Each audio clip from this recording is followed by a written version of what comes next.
Señoras y señores, colegas todos, tengan ustedes muy buenas noches. Y les habla el economista Manuel Perea Pasquel, director de Prensa, Relaciones Públicas del Colegio de Economistas de Lima. Hoy estamos reunidos para, creo, satisfacer a muchas interrogantes de todo lo que concierne a los planes estratégicos, contando con una visita muy especial, llegada del hermano país de Bolivia, el doctor Aníbal Aguilar Gómez. Nos honra con su presencia. Contamos con la presencia de la mesa de honor de nuestro decano, doctor Ricardo Racía Roeño, a quien le brindamos un fuerte aplauso.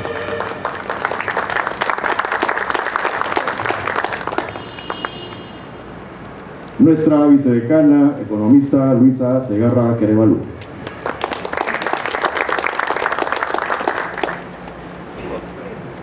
Nuestro director de eventos, economista Rómulo Guillermo Huancay Vargas.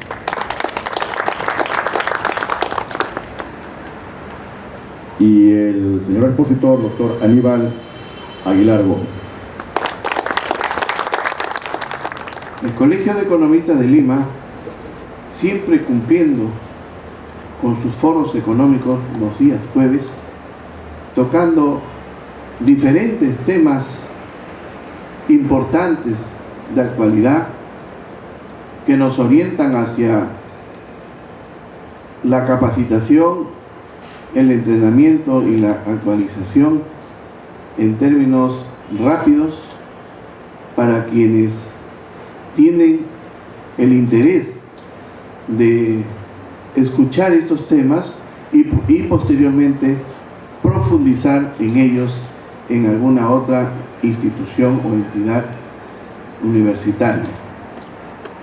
En esta oportunidad tocamos el tema del planeamiento estratégico del siglo XXI o para el siglo XXI.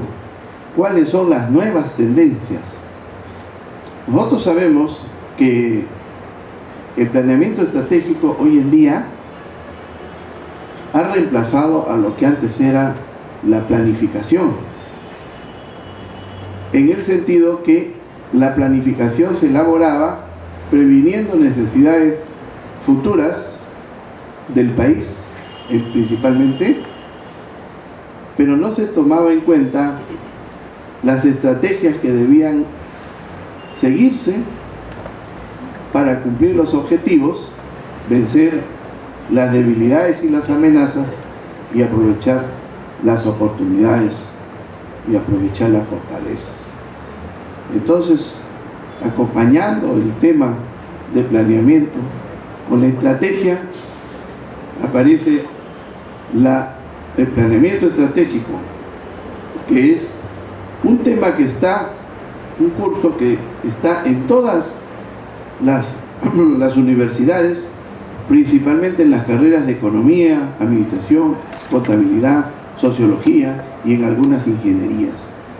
Es que quien no planifica, improvisa. Y cuando se improvisa, el costo y la ejecución es muy caro. Entonces, hoy en día, ningún proyecto, ningún plan puede concebirse si previamente no se ha hecho una planificación estratégica. Entonces, con ustedes, el doctor Aníbal Aguilar Gómez, con su tema Planeamiento Estratégico Siglo XXI, Nuevas Tendencias. Aplauso, por favor. Decano del Colegio de Economistas de Lima, distinguida vicedecano, mi apreciado amigo y colega en cuanto a experiencias, Rómulo, director de capacitación, y para todos ustedes, señores y señoras, es un verdadero privilegio para mí, en segunda oportunidad, estar acá en el Colegio de Economistas de Lima.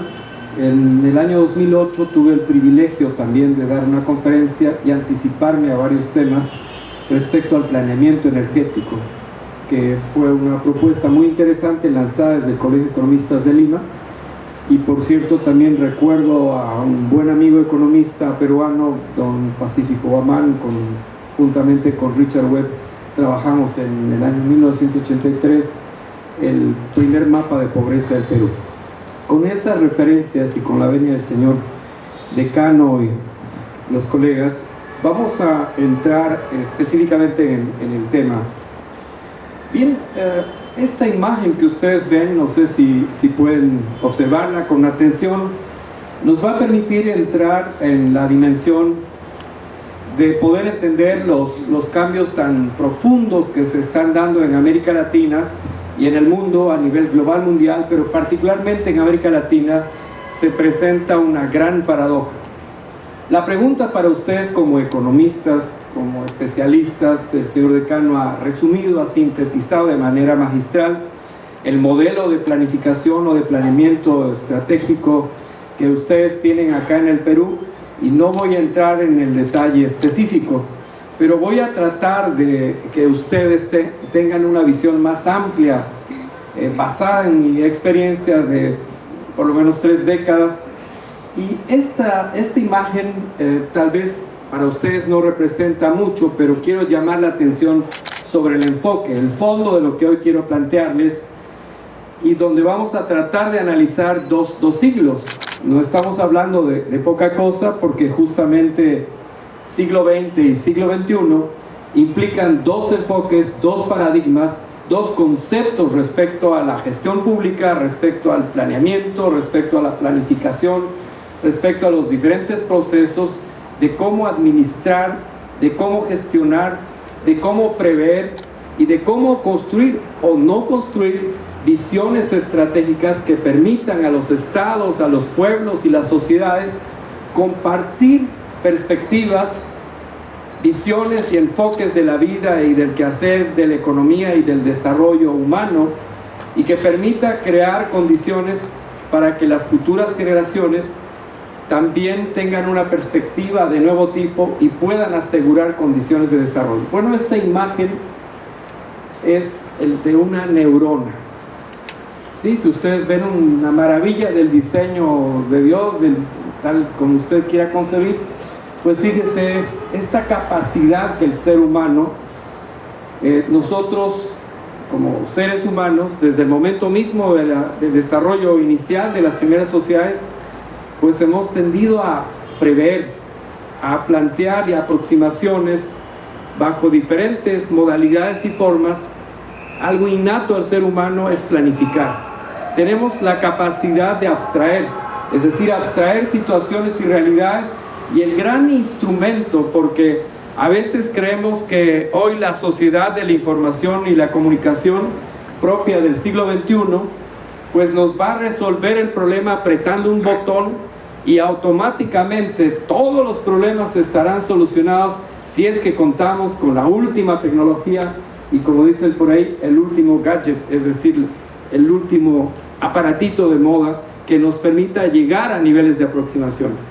Pero algo que les puedo asegurar, y es que para presidentes, ministros, autoridades, colegas con quienes hemos trabajado en América Latina, Asia y África en el desarrollo de diversas experiencias, no se ha podido sustituir hasta hoy. No existe el aparato más sofisticado que sustituya a lo que ustedes están viendo ahí, la capacidad de las neuronas de construir procesos de sinapsis. En primera o en última instancia, el proceso de la planificación es en esencia un proceso de captar la realidad que nos circunda, es decir, identificar por aproximaciones y usando recursos casi de balística, es decir, de aproximaciones sucesivas, que yo pueda plantear cuál es la capacidad de interpretar la realidad que me está circundando. Pero hay un gran problema, y conversábamos antes de empezar la exposición con el colega que es miembro de la comisión, y coincidimos, fíjese, no habíamos conversado antes, pero hay un elemento. Si ustedes ven en esta imagen, este sistema neuronal está seriamente afectado. Recordemos que la capacidad de las neuronas implica transmitir información en base a impulsos químicos que permiten generar y transportar a distancias del cerebro información. Si eso lo llevamos desde el punto de vista ya no neuronal, sino a las redes de sociedades, a la relación Estado, economía y sociedad en su conjunto, pues de alguna manera, ¿qué estamos haciendo hoy cuando el señor decano, no habíamos conversado antes, coincide conceptualmente con varios de los elementos que hoy vamos a plantear? Lo que estamos haciendo, estamos generando sinapsis. No habíamos estado físicamente conectados. Con la señora vicedecano hemos tenido una interesante conversación y compartido sus experiencias. ¿Y qué estamos haciendo hoy? Estamos intercambiando información, hay flujos de comunicación, las neuronas trabajan de esa manera. Pero ¿qué sucede cuando una parte del cerebro, que es el órgano además conductor de toda la capacidad de movimiento que puede tener un ser humano y que organiza magistralmente, pues desde la vista y todos los sentidos, hasta la capacidad de poder prever, anticipar, de poder asimilar la realidad, y también nos permite tener la capacidad de transformar la realidad que nos circunda? Cuando una de estas neuronas, como vemos es el caso de esta neurona, objetivamente está afectada, pues el sistema en su conjunto no funciona, o una parte del sistema no funciona, que es un aneurisma, que es un conjunto de daños que pueden afectar el sistema del centro de toma de decisiones más importante de nuestro cuerpo, como es el cerebro. Entonces, lo que yo quiero llamar a la reflexión esta noche, y es decir, no es fácil decir, bueno, es problema del gobierno, es solo falta de voluntad política, sí, en parte sí, pero es que la sociedad en su conjunto está fragmentada. Si vamos a la planificación o al planeamiento estratégico sectorial, si empezamos a ver salud, saneamiento, sector agrícola, transporte, bueno, Lima y todas las ciudades latinoamericanas presentan un gravísimo problema. Y es que las decisiones que se toman para resolver los problemas o para asignar los recursos no están respondiendo a un conjunto de elementos que permitan construir la decisión más acertada, y es la población la que va a sufrir actualmente y a futuro. Por lo tanto, es muy importante entender este concepto. El planeamiento tiene una herramienta fundamental como es el cerebro. Eso es insustituible. Quiero compartir con ustedes, la presentación va a tener 3 partes y dependiendo del interés de ustedes vamos a tratar de llegar a las conclusiones y según el tiempo que me ha sido asignado. Bueno, las lecciones y experiencias que nosotros queremos compartir con ustedes con la mayor humildad están probadas, y acá les presento un equipo donde hemos estado 5 continentes: Tanzania, Tailandia, Nepal, Burkina Faso, y por Sudamérica estuve representando a toda América Latina en un ejercicio global mundial de la Organización de Cooperación para el Desarrollo Económico. Este equipo, junto a un grupo de 25 países que actuaron de testigos, es decir, el ejercicio consistió en tratar de plantear cuáles son los factores de la planificación y el planeamiento estratégico que son sustantivos y fundamentales para poder impulsar el desarrollo de los pueblos. Se empezó a discutir al principio respecto a lo que significaba, por ejemplo, que la dimensión pues ambiental era determinante. La visión verde está presente en los planes, en las estrategias, en los modelos de desarrollo, es decir, la visión de los ambientalistas estaba presente. Pero desde el punto de vista de los economistas, pues con gran acierto, se plantea de que no puede haber un desarrollo únicamente basado en la protección del medio ambiente si es que no generamos riqueza y crecimiento y desarrollo económico. Pero hasta ahí parecía que ya estaba resuelto el problema, y en muchos países se han adoptado visiones en las cuales hemos empezado a competir. El gran problema es que en América Latina cada profesión, cada gestión, cada sector público o el sector público y privado no están generando un proceso de sinapsis y de construcción colectiva de conocimiento y de información para la toma acertada y adecuada de decisiones. Es decir, hay un debate absurdo, en mi opinión, y lo digo como planificador, de qué es mejor, el sector público o el sector privado. Es tan absurdo como plantear qué es mejor, que yo sea hombre o usted sea mujer. Pues para mí la feminidad tiene una característica de especial sensibilidad, y en el caso de las damas seguramente aprecian algunos valores en nosotros. Pero lo interesante, y esto decía una conferencia en México, fíjense, es que nos complementamos. Y en conjunto empezamos a plantear el tema de la planificación en este ejercicio y dijimos, no basta solo ver el aspecto ambiental, tenemos que ver el desarrollo económico, pero no basta solo ver esos dos elementos, sino que también tenemos que trabajar la dimensión social. Veíamos el caso en este ejercicio de Tanzania, Julius Nyerere, socialismo africano, gran posición progresista en África. Sin embargo, con escaso nivel de desarrollo, Tanzania, además, sumado al problema de que 40% de su población se encontraba afectada por problemas de VIH-Sida.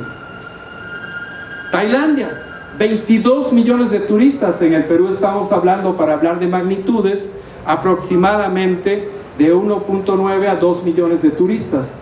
Tailandia recibe, por el turismo sexual y otros aspectos, de la belleza de Tailandia, y con un aeropuerto gigantesco en Bangkok, recibe 22 millones de turistas. Nuestra meta, por lo que he escuchado algunas autoridades peruanas, es llegar a unos 5 o 4 millones en los próximos 5 a 10 años, estimaciones. Pero encontramos en Tailandia, a diferencia de Tanzania, donde el problema social era determinante, que en Tailandia, a pesar del gran desarrollo económico, fíjense, en Tailandia usted puede encontrar en Bangkok, en Phuket, en todos los lugares, que una noche le hacen un traje con chaleco, 2 pantalones, en una noche le miden, le entregan, y a un precio realmente bajísimo. Le replican Nike y todas las marcas que usted pueda encontrar. O sea, gran desarrollo tecnológico y gran desarrollo económico, acertadas decisiones desde la Reina Madre hasta las fundaciones para construir una visión estratégica del desarrollo basada en el crecimiento económico, pero débil desarrollo humano. Padres que venden a sus hijas para poder compartirlas en el turismo sexual y generar ingresos para la familia. Ese modelo no funciona. Entonces empezamos a debatir, y desde América Latina, muy dados a que la dimensión política, la gobernanza, la gobernabilidad, la descentralización, pues incluimos en la guía mundial que ustedes ven en el documento, que fue aprobada por la reunión de ministros de la OSD, pues de pronto planteamos la dimensión política. Ya no bastaba solo lo ambiental, lo social, lo económico, sino también era fundamental y determinante entender la dimensión política, es decir, no solo la voluntad del gestor, el gobernante, el decisor, el para quien se planifica o quién va a tomar las decisiones, sino que es fundamental, y eso percibíamos, la participación, el acercamiento a la ciudadanía, y bajo esa dimensión y esa perspectiva logramos introducir en la Guía Mundial de Planificación el concepto de la dimensión política del proceso de planificación. Pero apareció Tailandia, y en ese sentido sí habían hecho una reflexión profunda y plantearon la quinta dimensión de los modelos de desarrollo humano sostenible, y plantearon el concepto y el enfoque de que era fundamental el aspecto cultural, el aspecto espiritual para el desarrollo de los pueblos, y que a partir de esto se pudiera construir visiones y percepciones comunes. Ponían ejemplos, la reforma protestante y católica en el caso europeo, que había cambiado los paradigmas, y de sociedades afectadas por pestes y epidemias terminaban con grandes procesos de desarrollo, y lo propio estaba ocurriendo en muchos de los países de Asia, denominados los tigres de Asia.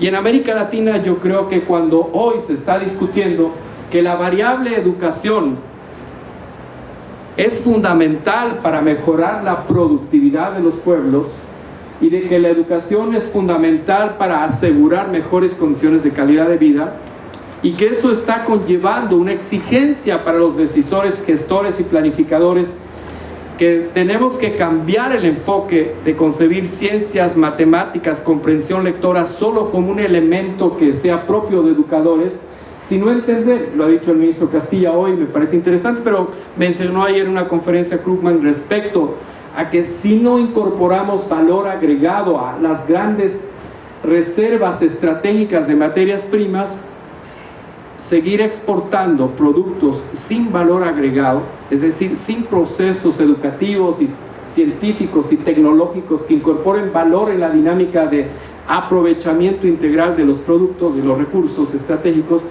pues no sé dónde vamos a llegar en América Latina. Por tanto, este grupo reflexionó y dijeron, no, tenemos que entender las diversas dimensiones del desarrollo. Y lo que quiero plantear es que el siglo XXI, a diferencia del siglo XX, donde aquellos que ya peinamos canas, creíamos en valores absolutos, es decir, que creíamos que la sociedad tenía que mejorar bajo diferentes enfoques. Teníamos valores absolutos respecto a que pues Estado, familia, patria, identidades y características propias de las sociedades y las personas eran valores absolutos. Hoy estamos en una etapa en la cual uno de los elementos fundamentales para entender en el proceso del planeamiento estratégico, de la planificación y los diversos procesos en los cuales tenemos que trabajar, construir visiones, identificar fortalezas, amenazas, debilidades, todos los elementos, pero que son fundamentales entender aquellos contextos que están implicando cambios profundos. Hoy el posmodernismo y las condiciones de relativizar las diversas visiones y percepciones respecto a los valores absolutos está implicando cambios profundos de paradigmas para la sociedad y el Estado. Van a tener ustedes por correo, si por favor dejan sus correos, 2 libros que son el resultado de este debate y de esta reflexión. Trabajamos la Guía Mundial de Planificación Estratégica y el libro de consultas, en el cual se ha plasmado cerca de 2 años de trabajo, pero era la síntesis de 30 años de reflexión respecto a cómo debía encararse los nuevos modelos de la planificación estratégica, qué herramientas deberíamos trabajar y cómo lo que pasa en los países también se replicaba a nivel internacional. Hoy se habla del IRSA, es decir, del Acuerdo de Integración Regional Sudamericano. Ya no se puede hacer planeamiento estratégico de obras públicas y aún de agua potable separando, segmentando la electricidad, las ferrovías, el transporte en general, los aeropuertos. Ya no se puede pensar simplemente que la frontera está dividiendo los países. Hay que tener visiones más globales, visiones más continentales, particularmente, colegas, y yo permítame que pueda motivarlos a la reflexión. No podemos continuar con paradigmas propios del siglo XX en los cuales pensábamos tener la receta, la panacea, y construíamos visiones ideales en base a la planificación indicativa que nos permitían decir, esta es la visión correcta. Y fíjense, nos habíamos equivocado en muchos aspectos, en las diferentes dimensiones, tanto nacionales como sectoriales. Y por tanto la planificación justamente entra en crisis en los años 80, el modelo clásico de la planificación del siglo XX, porque nos quedamos en aquellos elementos del plan libro, pero que no reflejan y no expresan ese conjunto de elementos que permitan dar respuesta a lo que la sociedad, el Estado, la economía están requiriendo para poder resolver los complejos problemas.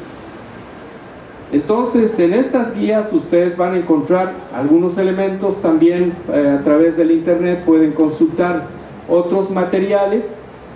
Me tocó también coordinar conjuntamente con Alicia Bárcena de la CEPAL y los colegas de la CEPAL la tercera conferencia ministerial sobre la sociedad de la información.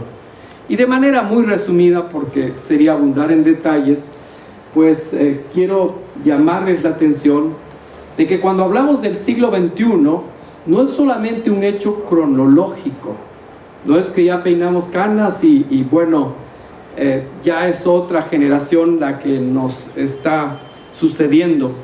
Es fundamental entender que para los gestores, para los decisores, los planificadores, tenemos que trabajar desde una reingeniería personal hasta un conjunto de elementos de reingenierías de los estilos, los paradigmas que han quedado de alguna manera rezagados en la mente, en el concepto y el enfoque del siglo XX, en un momento en el cual las tensiones globales, geopolíticas, estratégicas, geoeconómicas, están exigiendo que en América Latina podamos desarrollar estilos cualitativamente diferentes.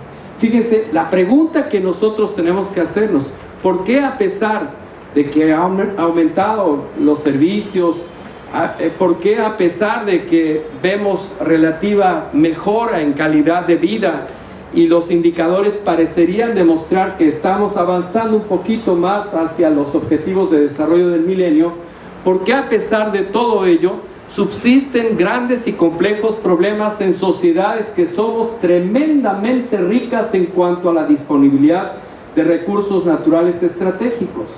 Fíjense, solo sumando el sueño del mariscal Andrés de Santa Cruz, el Alto y el Bajo Perú, Bolivia y Perú, estaríamos hablando de una región en la cual poseemos las mega reservas de gas natural más importantes, de gas libre y gas rico, como es el caso de Camisea, Margarita en el caso boliviano, que representan casi un volumen equivalente en gas a lo que puede tener Venezuela en petróleo. Pero la diferencia es que el petróleo venezolano tiene serias limitaciones. Tenemos una rica biodiversidad impresionante en cuanto a sus potencialidades. Tenemos espacios inmensos si comparamos con lo que significan los países europeos. Pequeños territorios, pero gestionados territorialmente, adecuadamente. Y en ese contexto, pues países y territorios en los cuales la calidad de vida, gracias muchas veces al esfuerzo de nuestros países, transfiriendo excedente económico, es que esos países y esas regiones han podido planificar. En el caso de Dinamarca, en el caso de Suecia, los planes forestales, por ejemplo, son planes que se trabajan 100 años, 80 años. A nosotros nos parece 10, 15 o 20 años, pues un horizonte muy lejano. Entonces, necesitamos replantear estos conceptos y estos paradigmas, porque en una etapa donde la sociedad de la información y la comunicación está arrasando con todos los elementos en los cuales creíamos y está generando condiciones en las cuales el planificador y el planeamiento estratégico moderno tienen que adoptar otros elementos y otras realidades. Solo les quiero decir un elemento que abrevia toda la discusión de estos debates ministeriales. Fíjense ustedes, el conocimiento hace unos 2 o 3 siglos, el conocimiento científico y tecnológico se modificaba cada 100 años, cada 200 años. ¿Cada cuántos días ustedes creen que se está modificando el conocimiento científico y tecnológico hoy? Ya lo hablamos hace unos años, la década de los 70, cada 50, 70 años había saltos. Y fíjense, todos los colegas que trabajamos en planificación teníamos que ir a pedir el último informe del Banco Mundial, a rogar a las puertas del Banco Mundial o al colega o al amigo que tuviera para que nos dé el último detalle y la información que el Banco Interamericano o quienes trabajamos podíamos tener acceso a la última información. Hoy tenemos información que realmente es masiva en su volumen, es cualitativamente diferente por su contenido, su riqueza y su calidad. Tenemos sistemas de información geográficos, tenemos sistemas de georreferenciación, tenemos una cantidad de elementos, pero algo, y reitero con la primera lámina, que no vamos a poder sustituir es cuán buenas decisiones se están tomando respecto a la asignación y el uso de los recursos públicos y qué grado de concurrencia entre los niveles del Estado se están dando pese a la existencia de tremendos artilugios o elementos electrónicos que no están pudiendo en América Latina sustituir el elemento fundamental, que es la falta de visiones conjuntas y compartidas que permitan optimizar el desarrollo de los pueblos. Bien, lo que les estoy planteando también no es resultado teórico. Ustedes dirán, sí, parece un buen académico o no, la opinión la dirán ustedes, pero el punto central es este. Lo que les estoy planteando es fruto de una larguísima experiencia pública, privada, pues social, participativa y dinámicas en las cuales desde diversos ámbitos pues hemos tratado de plantear un enfoque diferente. Y quiero llamar la atención porque, en mi opinión, uno de los elementos fundamentales para el planeamiento estratégico no solo es cuán buen sistema de atención al cliente, porque hemos adoptado del sector privado elementos que tienen que ser utilizados. Una buena agenda de clientes, un CRM, un BPM, O sea, elementos propios de la informática son interesantes, pero hay algo que no vamos a poder sustituir, y es que si no hay acercamiento de los estados a las sociedades, y si no vemos que el cliente, para usar el término de la norma ISO 9001, 9004, es a quien tenemos que tener como elemento preferente, y si seguimos pensando, como en el siglo XX, que nosotros estamos en la cúspide del poder del conocimiento y no nos damos cuenta que justamente la sociedad de la información y la comunicación lo que está generando es un proceso de horizontalización de la información. Les voy a poner una broma, pero bueno, tiene mucho de serio. Yo estoy seguro que Saddam Hussein la gente que estuvo en Egipto o en muchos lugares planificaba y tenía muy claro cuáles eran las bases de su poder militar, político y económico, y ellos tenían clara la película, pero lo que no contaron es que a través del Twitter, el Facebook y una cantidad de elementos de las redes sociales, las sociedades se iban a movilizar e iban a crear elementos paralelos donde cualquier estrategia para la gestión de Estado, aún para la seguridad pública, iba a ser seriamente alterada y afectada. Por tanto, esta lámina lo que pretende mostrarles es una experiencia, en el caso de Perú, pero lo hemos replicado en México y en varios países, en casi toda América Latina, Asia y África, y es que la única forma de que en el siglo XXI podamos tener éxito para adecuados procesos de planeamiento estratégico no son solo las herramientas tecnológicas que nosotros podamos utilizar para desarrollar buenas presentaciones. El punto central es cuán útil es hoy la planificación y cuán útil puede ser el proceso del planeamiento estratégico en función de tomar buenas decisiones, pero también de resolver problemas de la sociedad. Estas son experiencias prácticas y por eso quiero bajar de lo conceptual a lo práctico.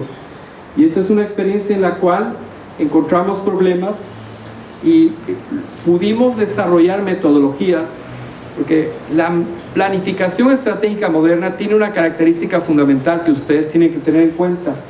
Ya no debe ser más el documento libro, ya no debe ser más el elemento donde una institución cumple la formalidad porque el Ministerio de Economía y Finanzas o cualquier otra entidad le ha fijado metas, le ha dado pautas de cumplimiento. Obviamente la institucionalidad exige el poder contar con los instrumentos, pero ¿de qué sirve contar con una serie de textos y documentos que pasan a buenos anaqueles si en la práctica estas herramientas no están siendo utilizadas para la toma de decisiones? Porque la información, la planificación se ubica en el campo y en el ámbito del asesoramiento estratégico para quienes van a tomar decisiones. La planificación es una herramienta de vida o muerte de los pueblos.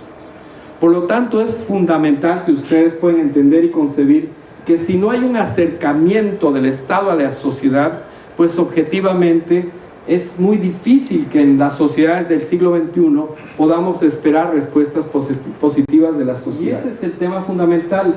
La antigua planificación, la del siglo XX, se centraba en el hecho del decisor, del asesor en planificación, de la oficina de planificación, de los comités de planificación, de las estructuras estatales o privadas que tenían una visión y una característica fundamental. Hoy no. La sociedad está informada periódicamente.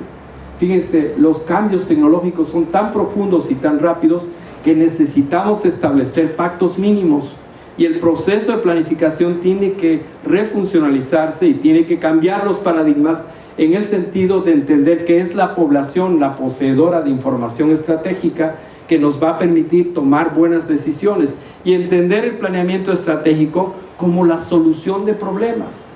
No podemos continuar nosotros agregando problemas, porque ese es nuestro enfoque y nuestro modelo de pensar. Entonces creemos que hay que trabajar modelos que permitan crear redes sociales neuronales que contribuyan al proceso de la planificación, y que esto es propio de la sociedad del siglo XXI. Quiero también llamar la atención en este momento de la disertación respecto a algunos estereotipos que en América Latina y en todos los países, a partir de lo que fue el auge de la economía de libre mercado y el éxito que han tenido en muchos países, y creo que esto no hay que cambiar en cuanto a que fundamentalmente es pues el mercado, es la inversión lo que genera riqueza, y creo que no hay otra forma si no es el trabajo productivo que va a permitir el desarrollo de los pueblos. Las MIPES en Gamarra y Comas, mis respetos en cuanto a presentar modelos interesantes, pero también el empresariado en todas sus escalas en Perú hoy es un ejemplo para América Latina, y esta sana competencia que Perú está teniendo en la agroexportación pues nos muestra que es un aspecto de fundamental importancia. Pero creo que hay que empezar a romper algunos estereotipos. Muchos colegas que trabajan o trabajaban en la planificación, economistas me refiero, yo he trabajado mucho con equipos de economistas en toda América Latina y el mundo, y crecientemente pues estamos abandonando el campo de la planificación estratégica, o en muchos casos ya se están optando por otras especialidades, particularmente las ramas de la ingeniería, de tal manera que esto está generando desde un problema laboral para nosotros hasta el abandono de espacios en los cuales nosotros creemos con una pequeña o una gran reingeniería personal e institucional, esto puede contribuir a replantear el rol del economista desde el punto de vista de la planificación y el planeamiento estratégico.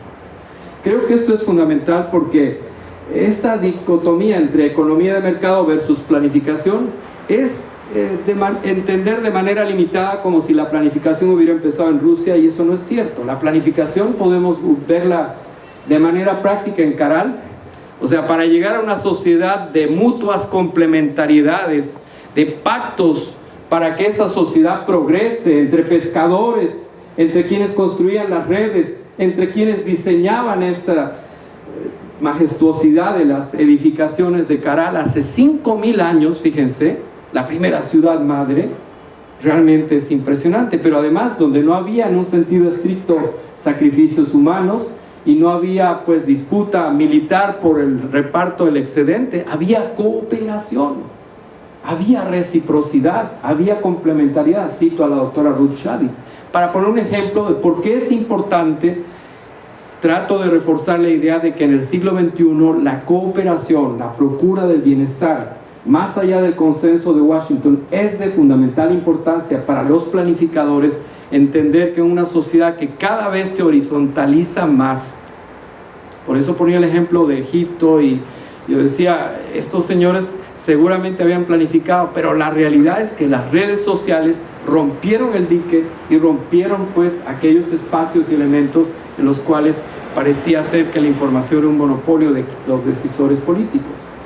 Entonces es importante salir de esa mentalidad propia del siglo XX, es decir, no, yo no utilizo la planificación estratégica porque eso es propio de países con un determinado modelo de política económica, lo cual no es cierto. Hoy la planificación, bien lo decía el señor decano, son herramientas fundamentales en la empresa como en el Estado, la economía y la sociedad para tomar adecuadamente decisiones.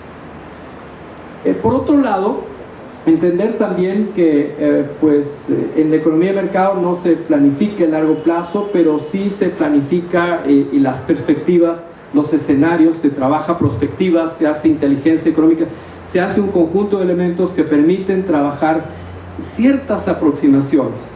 Particularmente en este periodo de la crisis global mundial, uno de los grandes problemas de la planificación actual tiene que ver con los grados y rangos de incertidumbre. Hoy, a diferencia del siglo XX, donde estábamos seguros que la sociedad iba a mejorar, de que la sociedad iba a crecer, que íbamos a resolver y poníamos indicadores y metas y objetivos para plantear la solución a estos problemas, hoy lo que sí sabemos es que hay una gran incertidumbre y que lo único que podemos modular, orientar y de alguna manera tratar de influir es el proceso de cambio constante. O sea, nos movemos en escenarios de gran incertidumbre y donde han habido cambios fundamentales. Entonces, pensar que el tema de la economía centralizada es el modelo y el paradigma básico de la planificación no funciona. Veamos el caso de los países que tienen una fuerte centralización en sus tomas de decisiones. Hay problemas serios de desarrollo regional y existen complicados problemas que luego se reflejan en conflictos entre la población. Podríamos rápidamente mencionar, hemos indicado que creemos que la década de los 80 fue una suerte de década perdida para el proceso de la planificación. Se consideraba que esto no procedía, no rendía frutos, que la economía del mercado perfectamente podía regular y establecer, basado en la competencia de los actores y los factores, pues definitivamente, automáticamente regularse. El mercado estaba por encima del Estado y había una disminución, el achicamiento del Estado. Recuerdo cuando estaba de viceministro de coordinación de la presidencia, un gran debate que tuvimos era cuánto achicamos el Estado, cuánto transferimos de competencias a las instancias subnacionales, pero vemos luego que no era suficiente. Por eso es que en la década de los 90 se inicia una suerte de retroceso, de replanteo, es decir, está bien, no volvamos a la dinámica de presencia de los estados, pero sí necesitamos un mínimo de planificación, es decir, necesitamos un mínimo de visión estratégica conjunta, entender además cuáles son nuestras limitaciones. Y vean ustedes, salen a la calle y creo que van a ver las consecuencias de cómo en los 80 y posteriormente en los 90 no hubo una visión estratégica conjunta. Los sistemas de transporte son tan anárquicos y caóticos en toda América Latina, empezando desde México hasta todos los países, pues que objetivamente está demostrando que no hubo una construcción de una visión estratégica común y compartida para resolver estos problemas de manera práctica. Durante la segunda mitad de los años 90 se empezaron a desarrollar otros elementos teóricos y conceptuales respecto a esta relación que tenía que tener el Estado y el mercado. Y ahí surge un debate que vamos a verlo en la guía mundial de alguna manera, y es que ¿dónde tiene que centrarse el eje de la planificación o del planeamiento estratégico? ¿Dónde está el punto central? Las decisiones que toma el decisor, el iluminado, o aquel que considera que realmente su plan de gobierno es el que va a resolver todos los problemas de carácter estructural de un país. Fíjense, aquí entramos entonces al problema, las distancias, los horizontes. Para los chinos, yo tuve oportunidad de estar en China y conversar con los dirigentes políticos y con muchos actores, y uno de los temas que más me llamó la atención, ellos planifican, construyen horizontes para los próximos 100 y 200 años. O sea, creo que tenemos que empezar en América Latina a salir del corto plazo, pero sin perdernos en la nebulosa de pensar que nuestra visión estratégica es la única, ideal e idónea. Tenemos que, así como el maestro tiene hoy que replantear respecto al alumno que no tiene todo el poder del conocimiento, hoy un joven, nuestros nietos están con una capacidad innata, son nativos digitales, nuestros hijos y muchos de ustedes jóvenes pues han desarrollado herramientas, pero es necesario entender también que no debe haber un quiebre intergeneracional, sino que necesitamos de la experiencia, necesitamos compartir visiones y construir procesos que nos permitan llegar a estas dinámicas. Entonces hubo en América Latina una discusión respecto a cuál era más importante, si la planificación, el planeamiento estratégico desde arriba o desde abajo. Se llamó el top-down, es de arriba a abajo, o el bottom-up, que era de abajo hacia arriba. Y una discusión que si la planificación participativa, el caso colombiano, el modelo colombiano es muy interesante tomar en cuenta, lograron ellos acercamientos realmente magistrales. Carlos Matos, por otro lado, un gran planificador latinoamericano que se los recomiendo como bibliografía. Hay un libro magistral que si usted asesora o es parte del asesoramiento de una autoridad, es de fundamental importancia que lea la agenda del gobernante. Cómo la variable y la dimensión tiempo, la dimensión temporal es fundamental para que nosotros podamos trabajar con la debida oportunidad. El tema de las agendas contextualizadas es de fundamental importancia. Pero este debate hoy ha sido superado, es decir, ya no podemos plantear solo de arriba abajo, de abajo arriba, sino necesitamos entrar en modelos menos piramidales y más matriciales. Es decir, cada uno de nosotros, y pongo un ejemplo práctico, pues hay un colegio, tenemos una cabeza, ustedes son parte de los colegiados, ustedes están recibiendo un beneficio de información y entre todos, yo en Bolivia, pero a través de Skype podemos comunicarnos, podemos continuar construyendo aquellas reflexiones que hoy tal vez queden en el tintero o en la agenda. O sea, esto implica entender que somos importantes unos a otros y nos necesitamos. Cito a Johannes Althusius, porque fíjense, si yo les pregunto las definiciones de política, no estoy hablando de política partidaria, estoy hablando de política de Estado, ¿sí? Todos me responderán que la política es la economía concentrada, y si vamos a Clausewitz, pues, plantearían seguramente otras cosas. Pero Althusius planteaba esto y decía: la política es en realidad el arte de aprender a vivir simbióticamente juntos, reconociendo la necesidad que tenemos del otro. Yo necesito del agricultor, necesito del empresario, el empresario necesita de mí como funcionario, consultor o a un actor social. Nos necesitamos. Pero cuán importante es que nosotros podamos volver los ojos hacia Caral, que podamos ver que Machu Picchu o Tiahuanaco en el caso de Bolivia, o Ingapirca, o las pirámides de Teotihuacán, o el sistema de sociedades andinos, mesoamericanas y aún aztecas, pues no hubiera sido posible si es que no hubiera un concepto de complementariedades, de reciprocidades, que son fundamentales para entender las características de esta nueva etapa. Bien, entonces, ¿cuáles son las diferencias sustantivas entre un modelo de planeamiento estratégico, de planificación en el siglo XX y hoy en el siglo XXI?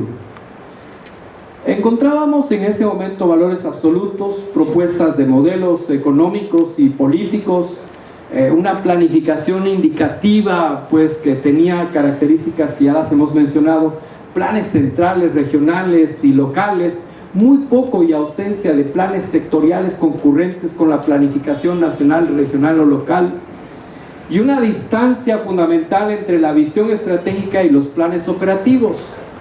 Por tanto, el presupuesto pasó a ocupar, a partir de los años 2000 hacia adelante, el rol fundamental y determinante.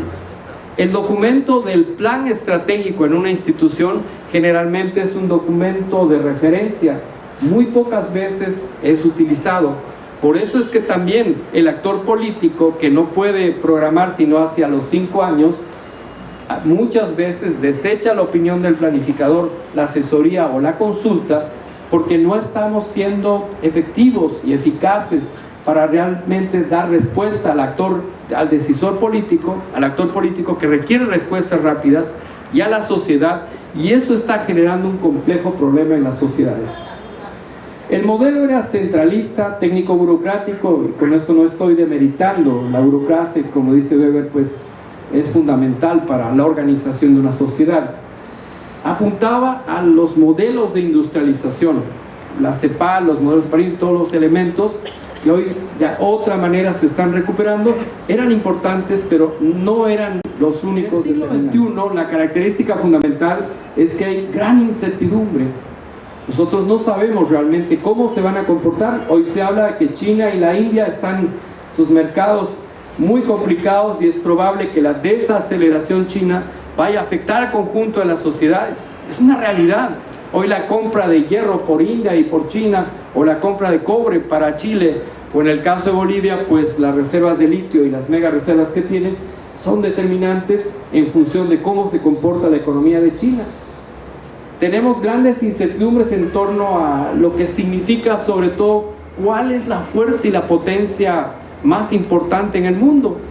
Pues Estados Unidos continúa teniendo un papel determinante, China con una fuerza increíble y avanzando y extendiendo en sus inversiones a todo el mundo.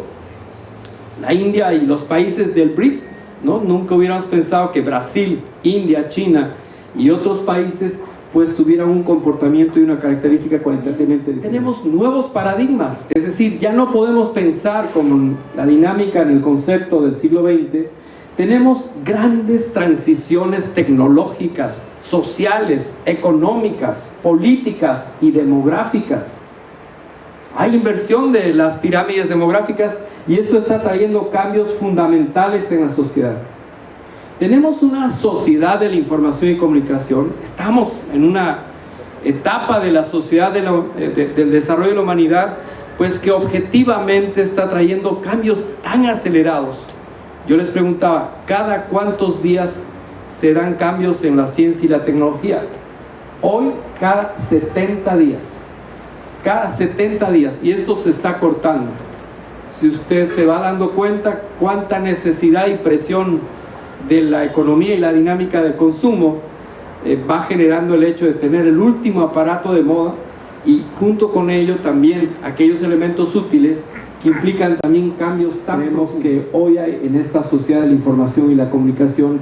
Los medios masivos, los volúmenes masivos, las nuevas herramientas son elementos fundamentales que nos pueden permitir trabajar bajo un contexto realmente interesante. Quiero llamar la atención, este cuadro no lo pude traducir, no me dio el tiempo, pero es interesante ver que en el marco de grandes incertidumbres nosotros tenemos que trabajar más aquellos elementos que busquen el bienestar, la cooperación, la articulación de tanto elementos verticales como horizontales, y trabajar en la perspectiva de poder cambiar. Cito a Carlota Pérez porque creo que es de fundamental importancia entender que estamos en una gran fase larga de transición del siglo XX, de lógicas, de paradigmas, sobre todo en la planificación y el planeamiento estratégico, que son propios del siglo XX, y no podemos todavía terminar de ingresar en el siglo XX. Gran parte del problema en América Latina, ¿sabe cuál es? Porque el alcalde es un partido, el presidente regional o el gobernador en otros países es de otro, por tanto no se van a poner de acuerdo porque de pronto puede ser la competencia. Necesitamos sustituir esos esquemas propios del siglo XX que están dañando y afectando a la sociedad por sistemas modernos, y ahí el rol nuestro para poder transformar usando las nuevas herramientas y usando sobre todo la herramienta más perfecta, que es nuestra capacidad de predicción, de prospección, de análisis de escenarios, de hacer entender al actor político cuánto va a ganar más bien políticamente si toma acertadas y buenas decisiones. Pero para ello también el planificador, así como responde por ética a quien lo ha contratado, en este caso el Estado o el empresario, también tiene que ser leal con su conciencia y sobre todo con la sociedad, porque los efectos los vamos a ver en el conjunto. También por eso la ilusión del control se cayó, ¿no? Hay una horizontalización de los procesos. Tampoco debemos quedarnos en la parálisis, es decir, es tan abrumador el proceso de cambio y tan impresionante lo que se está viniendo que no entiendo o no puedo discernir todo. Tenemos que cambiar la lógica y aprender a adaptarnos. El cerebro, fíjense, ustedes han visto a personas que han sufrido un daño cerebral, operaciones del cerebro. Es impresionante como el resto del cerebro tiene la capacidad plástica. Y les digo algo más, no hay edad para empezar a aprender.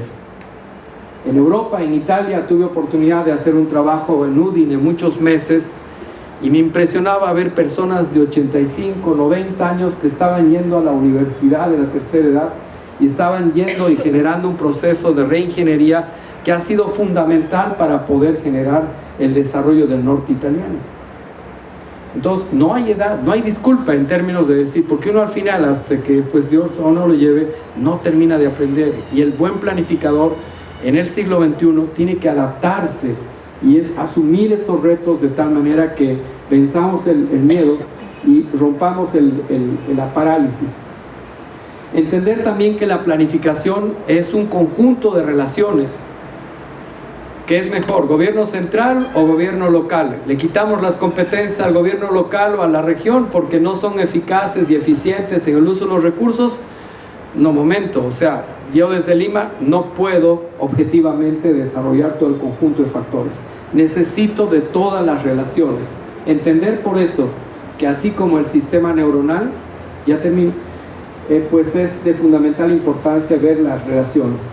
También evitar la distorsión de prioridades y entender todo lo que es el proceso de organización estratégica. Hay herramientas, no me voy a detener, que ustedes seguramente las conocen: cuadros de mando, planificación de escenarios, análisis, o sea, un montón de herramientas para toma de decisiones que ustedes podrían analizar, y eso puede ser motivo ya de una presentación. Y simplemente quiero decirles que la historia se repite, lo recurrente, lo específico, nosotros tenemos que identificarlo. Hay momentos de transición que estamos viviendo, fíjense, no me voy a detener, En los años 70 no había un conjunto de elementos desde relojes digitales, y aunque usted no crea, no había computadoras personales, pads, teléfonos celulares, discos compactos, fax, cajeros, no había tomografía computarizada, no había software, no había internet. En los años 1907 no existían radios, tocadiscos, televisores, lavadoras, refrigeradoras, licuadoras, cocinas eléctricas y todo, aunque usted no lo cree. Y fíjese, no había producción de masa, no había petróleo barato, no había motores de combustión, redes de carreteras, redes ubicuas de electricidad, no había petroquímica.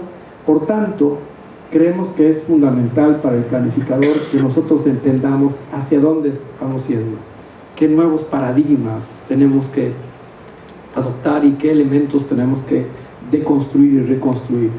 Por tanto, siguiendo algunas tesis que ha planteado Carlota Pérez, que me parece una visión muy interesante, fíjense, tenemos que entender el momento histórico que nos ha tocado vivir, crear condiciones para trabajar nuevas tecnologías, nuevas metodologías, cambiar paradigmas. Antes pues solamente bajábamos la relación insumo-producto, pero hoy tenemos que trabajar dimensiones estratégicas, entender la relación estructura, producto, operación, personal, actores y mercados. Son múltiples dimensiones que hoy tenemos que analizar. Y a partir de ello, pues entender también que todo esto lleva a cambios profundos, a procesos de aprendizaje, a procesos y cambios donde tenemos que ir desarrollando nuevas formas de producir, nuevas formas de planificar, nuevas formas de consumir. Y para esto puedes entender también cómo la sociedad está desarrollando. No resistamos a estos cambios, adaptémonos, desarrollémonos y trabajemos y adecuémoslo y veamos como una oportunidad. Toda crisis a veces en nuestras etapas del desarrollo de todo ser humano nos lleva a resistencias, a tratar de que los viejos paradigmas persistan, pero hoy es necesario entender cómo tenemos que cambiar toda esta lógica. También las empresas están cambiando, capital financiero enloquecido en el mundo está succionando el excedente propio de las personas, pero a su vez esto está generando su propio efecto entrópico, es decir, está generando un gran desorden en el sistema financiero mundial. O nos ponemos de acuerdo todos, o realmente las sociedades van a entrar en dinámicas muy complejas. Entender rápidamente que hay fases, hay periodos de lo que llamamos instalación y periodos de despliegue. Hay momentos en los cuales hay que prepararse, capacitarse, hay momentos que hay que actuar, ¿no? Y todos podemos contribuir, todos somos importantes en el proceso de la planificación. La experiencia vale, las ganas de alguna manera cuentan, la innovación, la juventud, el ímpetu cuenta. Es importante que nosotros entendamos que estos procesos tienen que ser construidos entre todos. Y entender también que en estas dinámicas pues hay periodos desde irrupción hasta madurez o maduración, pero lo real es que se terminó la fiesta, hay una recesión, necesitamos cambiar los procesos de cómo se ha planificado, cómo se ha pues identificado las particularidades, y a partir de esto entender que tenemos que prepararnos para una nueva etapa. Hay consecuencias para nosotros, hay bases para la esperanza. Como planificador les digo que sí, soy optimista, prefiero estar o trabajar en la escuela optimista, pero siempre y cuando todos cooperemos. El problema del maltrato infantil, la violencia contra la mujer, no es un problema de las autoridades en abstracto, es un problema de las sociedades en su conjunto. Por tanto, es un tema que tenemos que trabajar, tenemos que planificar y construir pues herramientas. Yo me detengo ahí, simplemente era para mostrarles la potencia de herramientas que hoy están siendo utilizadas. Usted puede ver desde tendencias de mercado hasta procesos, pero quiero concluir. Vivimos en un mundo interdependiente, requerimos urgente establecer pactos y alianzas con propósitos de bienestar común, y lo que hagamos va a tener consecuencias hacia las futuras generaciones. Es un compromiso de todos. La planificación del siglo XXI es una tarea de todos. Bueno, muchas gracias, que Dios les bendiga, y pues, perdón por haberme excedido. Para ayudar, tengo acá algunas inquietudes, y sería, por favor, darlos respuesta. Por ejemplo, Para iniciar, la señorita Oré, Magdi Oré, tiene una inquietud. Dice, ¿qué bibliografía nos sugiere?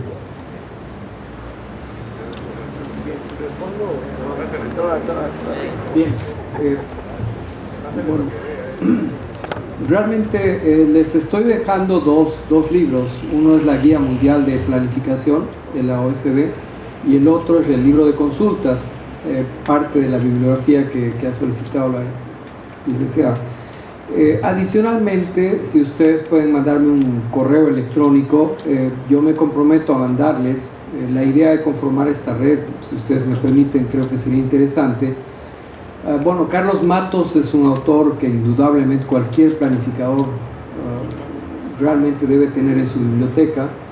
Es un experto, lamentablemente falleció, pero él, si bien trabajó en la Organización Mundial de la Salud, Carlos Matos ha sido uno de los maestros magistrales de generaciones que han planteado el tema de la planificación estratégica moderna y que creo que han desarrollado iniciativas. La CEPAL, por cierto, tiene información muy interesante en línea. Les puedo mandar los enlaces y documentos.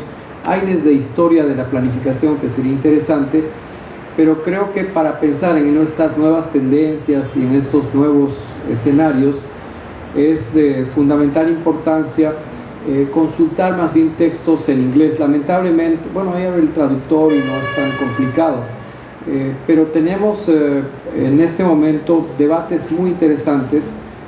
Por ejemplo, el Instituto de Estudios Estratégicos de Londres es una fuente para temas de prospectiva, para quienes quieren trabajar prospectiva, manejo de escenarios, es muy interesante. En América Latina puedo mandar la información de autores brasileños. Ellos han trabajado el plan. Yo tuve oportunidad de trabajar con algunos colegas de Brasil en el plan Hambre Cero, que ha sido bastante exitoso en reducir los niveles de pobreza en el Brasil. Ellos también tienen, bueno, todo lo que ha sido los comités de gestión. Toda la bibliografía que puedan consultar de Brasil es bastante interesante. Obviamente Colombia, si usted más bien se inclina por el modelo de planificación participativa, Colombia puede ser muy interesante, o el caso boliviano, la participación popular y las experiencias de descentralización. Y si quiere profundizar en el enfoque de la interculturalidad, Bolivia y Ecuador y México y Guatemala tienen mucha bibliografía y bastante interesante para entender estos procesos. Porque no me dio el tiempo, es importante entender también que no estamos hablando de pasar de pueblos incivilizados a civilizados. Esa era la lógica del siglo XIX y en el siglo XX todavía se adoptó. En el siglo XXI estamos hablando de que los pueblos de todas nuestras sociedades andino-amazónicos tienen lógicas simbólicas, tienen procesos de planificación. Hugo Romero Bedregal, que está en la Universidad del Norte de Chile, tiene un libro magistral que se llama Planeamiento Andino. O sea, si usted quiere hacer etnoplanificación, pues realmente Hugo Romero Bedregal es muy interesante. Y si quiere hacer planificación estratégica pública, pues hay una gama de textos. Los ecuatorianos han hecho algunos manejos interesantes. Bolivia en el proceso de descentralización, y el MEF, que tiene mucha experiencia en cuanto a planificación más bien operativa. Pero creo que está faltando en toda América Latina construir paradigmas de conjunto. Necesitamos, y yo creo por eso felicitar al Colegio de Economistas por este foro y comprometernos que a la distancia podamos continuar apoyando a la Comisión de Planificación y al Colegio, pues y con la mayor humildad ir contribuyendo para que este pedido de bibliografía específica podamos transmitirlo. Bueno, hay cantidad de información sobre, si quiere ir más bien a herramientas de la planificación, pues con mucho gusto las podemos compartir. Una inquietud, doctor. ¿Cómo influye la arquitectura financiera mundial en la planificación del desarrollo de un país? Bien, Clinton, el expresidente Clinton, cuando fue a China, dijo: este es el modelo de capitalismo que yo quisiera. ¿Y por qué cito ese aspecto? Porque en realidad antes ideologizábamos y decíamos, no, el modelo de mercado tiene estas virtudes, y en otros extremos planteábamos el modelo de Estado y la planificación centralizada, pues es la única opción. Hoy los grandes empresarios del mundo Las grandes empresas, fíjense, ya no están ubicadas en un solo país.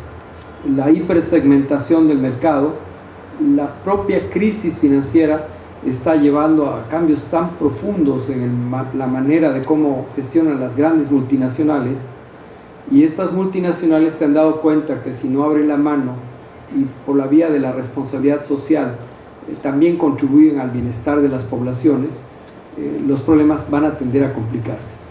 Qué paradojas que hace unos años atrás venían aviones charters de latinoamericanos que habían tenido que emigrar a España y Europa, y hoy están viniendo más discretamente muchos españoles, y bienvenidos, porque necesitamos, y eso contribuye también a tener información. En concreto, creo que esta nueva arquitectura global mundial, China nos está demostrando, ellos tienen base cultural muy cerrada, base, digamos, filosófica muy cerrada, ideológicamente muy centralizada, pero están aprendiendo a adaptarse rápidamente a esta nueva arquitectura global mundial. Hoy en Canadá, en los Estados Unidos, no podemos diferenciar cuál es la inversión china de la inversión norteamericana. Las barreras fronterizas en ese sentido se están quebrando, pero eso implica también que el peruano, el boliviano, el latinoamericano tenemos que aprender a aprovechar las ventanas de oportunidades. Es decir, si no usamos bien nuestra capacidad para transformar productivamente y mejorar la calidad educativa, en unos años más serán los británicos tal vez los que vengan y bueno, la minería y todo lo exploten, lo cual está bien, pero yo creo que también el bienestar de los pueblos, el trabajo, el empleo es fundamental para nuestras naciones. Gracias, doctor, por las respuestas. A continuación, recibirá el señor expositor un certificado que será entregado por nuestro señor decano, doctor Ricardo García Rovena. A nombre del Colegio de Economistas de Lima, del Consejo Directivo y de todos los economistas en general, le otorgo este certificado que se le reconoce como expositor en el tema de planeamiento estratégico siglo XXI, nuevas tendencias. Asimismo, hacer extensivas las felicitaciones, y creo que en un tiempo no muy lejano podría usted colaborar con nosotros en una tercera disertación. Felicitaciones.